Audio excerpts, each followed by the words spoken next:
Ang sarap, ang sarap dito sa gitna ng karagatan. O, diba? Tinanggal ko yung sapatos ko, guys. In case mahulog ako, hindi mababasa ang sapatos ko. O, diba? Concern kasi ako sa sapatos ko, eh. So, tinanggal ko yung sapatos ko. Diba? Halimbawa, tumaob man ako dito, na-save yung aking sapatos. Wag lang mahulog. Tumaob. Wag lang talagang tumaob to. Hindi mahulog yung sapatos ko. Diba? Ilang feet kaya itong lalim nito? As in, sobrang lalim, guys.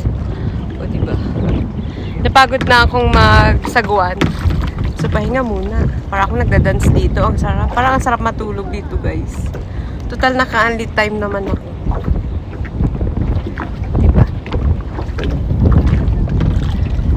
So, nakaka-relax pala talaga kapag meron kang iniisip, may mga kabigatan sa iyong puso.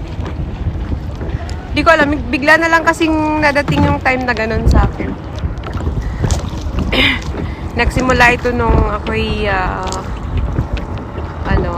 nagka-baby, nung nagkaanak ako. Siguro yung postpartum ko hindi ko pa na-overcome hanggang ngayon. Kaya pag minsan naiisip ko yan, nagsisimula yung anxiety ko.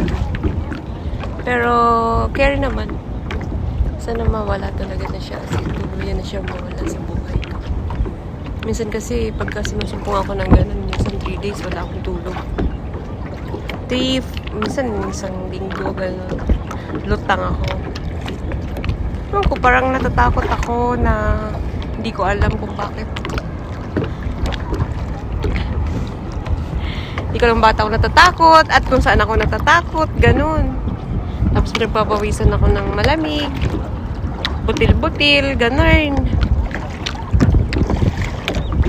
Tapos parang ang hirap huminga, masakit sa dibdib. Una kong naramdaman to nung 3 years old yung aking, 2 years old yung aking panganay. Tapos, namatay yung kapatid ko. Tapos sumunod, after nung 6 months after yata, si Papa naman.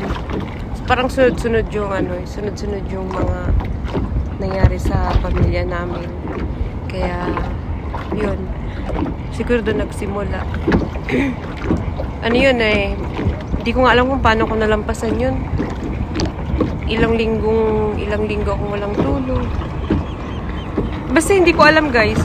Doon sa amin kasi sa Manila, pag lumabas ka, marami ng mga marites sa labas ng bahay. So, ang ginawa ko para malagpasan ko yun, lumalabas ako, maritisan ako. Kaya malaking tulong sa akin yung mga marites. sobra talaga, guys. May time na minsan alas 4 ng madaling araw, lumuhulod ako niya, nagpe-pray ako. Sabi ko, anong nangyayari sa akin? Hindi ko maintindihan. Parang yung utak ko walang tigil sa kakaisip ng kung ano-anong bagay na nakakatakot, ganyan. Pag natulog ako nun, guys, natatakot na ako. Takot na ako matulog nun. Kasi yun nga, pag natulog ako, yung mga lumalabas yung mga panaginip ng mga masasama. Basta nakakabaliw, guys. So, sana hindi nyo maranasan yun. At kung maranasan nyo man, ma-handle nyo ng maayos. Kasi ako, minsan sumusumpong. Pero naman, yun lang, libang sa sarili, ganto, labas-labas, punta sa dagat. Ngayon nga, malaking tulong sa akin yung social media. Medyo nakakaya ko na yung mga ganitong pangyayari sa buhay ko. Mangyayari talaga. So yun, andun naman ako sa may sinimula natin. Punta naman ako dun sa gitna.